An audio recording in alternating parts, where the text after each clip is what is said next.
Hi, welcome to சித்தூஸ் happy home.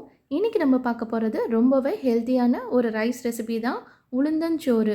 உளுந்து வச்சு நம்ம ரைஸ் எப்படி பண்ணுறதுன்னு பார்க்கலாம். இது ரொம்பவே ஈஸி, டக்குன்னு பண்ணிடலாம். வாங்க எப்படி பண்ணுறதுன்னு பார்க்கலாம். அடுப்பில் ஒரு கடாய் வச்சுக்கோங்க. சூடானோன்னே கருப்பு உளுந்து, முழு உளுந்து இல்லை, பாதி உளுந்து, அதை நான் 1/2 கப் எடுத்திருக்கேன். அதை இப்போ இந்த கடாயில் போட்டு சிம்மில் வச்சுட்டு ட்ரை ரோஸ்ட் பண்ணலாம். சிம்மில் வைங்க, தீஞ்சிடக்கூடாது. மெதுவாக அதை ட்ரை ரோஸ்ட் பண்ணுங்கள். லைட்டாக செவந்தோன்னு நம்ம அடுப்பை ஆஃப் பண்ணிட வேண்டியதான். இப்போ இந்த அளவு என்னன்னு பார்த்தீங்கன்னா, நான் பாதி கப் போட்டிருக்கேன் உளுந்து, கருப்பு உளுந்து. இதே கப் அளவில் 1 கப் அரிசி எடுத்திருக்கேன். இப்போ உளுந்து கொஞ்சம் வறுபட்டுருச்சு. அடுத்ததாக இது கூட கொஞ்சமாக வெந்தயம் சேர்த்துக்கலாம். இந்த உளுந்து நல்லா வறுத்தோன்னே கொஞ்சமாக 1/4 டேபிள் ஸ்பூன் போல் வெந்தயம், அதே மாதிரி கொஞ்சமாக சீரகம் 1/4 டேபிள் ஸ்பூன் போட்டால் போதும். இப்போ இந்த வெந்தயமும் சீரகமும் போட்டுட்டு அடுப்பை ஆஃப் பண்ணிவிடுங்க. அந்த சூட்லேயே இது நல்லா வறுபட்டுரும். அவ்வளோதான். இது நல்லா ஆறணுன்னு நம்ம வாஷ் பண்ணி எடுத்து வச்சுக்கலாம். இப்போ அடுத்ததாக அடுப்பில் குக்கர் வச்சிடலாம். குக்கரில் தான் பண்ண போகிறோம். அதுக்குள்ளே அரிசியை நல்லா கழுவி எடுத்துக்கோங்க. 1 கப் அரிசி, அதே கப்பில் 1/2 கப் உளுந்து. இது எல்லாத்தையும் நல்லா வாஷ் பண்ணிவிட்டு இப்போ நம்ம குக்கரில் சேர்த்துடலாம்.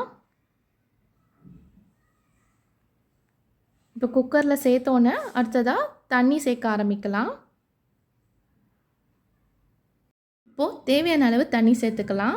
நான் 1 கப் அரிசி எடுத்திருக்கேன். ஒரு 3லேருந்து 4 கப் போல் தண்ணி ஊற்றிக்கலாம். எந்த கப்பில் அரிசி எடுக்கிறீங்களோ அதே கப் அளவு தான் தண்ணி சேர்க்கணும். அரிசி கொஞ்சம் கொலையாக வந்தால் தான் நல்லாயிருக்கும்.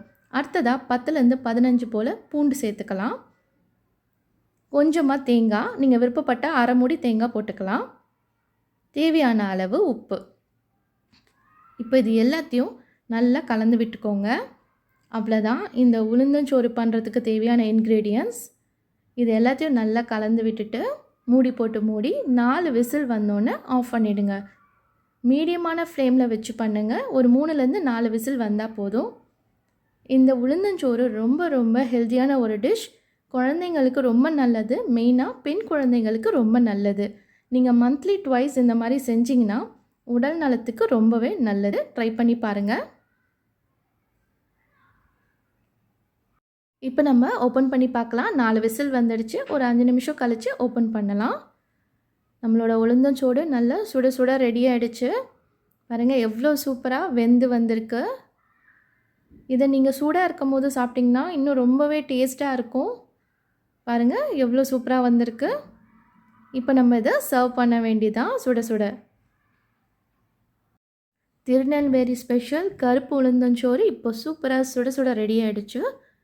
இதை நீங்கள் பிரேக்ஃபாஸ்ட்டுக்கும் சாப்பிட்லாம், லஞ்சுக்கும் சாப்பிட்லாம். ரொம்ப டேஸ்ட்டாக இருக்கும். நீங்கள் வெஜிடேரியனாக இருந்தால் துவையல் வச்சு சாப்பிட்லாம். அதுவும் எள்ளு துவையல் செஞ்சு சாப்பிட்டா ரொம்ப நல்லாயிருக்கும். நான் வெஜிடேரியனாக இருந்தால் மட்டன் குழம்பு, கருவாட்டு குழம்பு, சிக்கன் குழம்பு இது மாதிரி வச்சு சாப்பிட்டிங்கன்னா இன்னும் ரொம்ப டேஸ்ட்டாக இருக்கும்.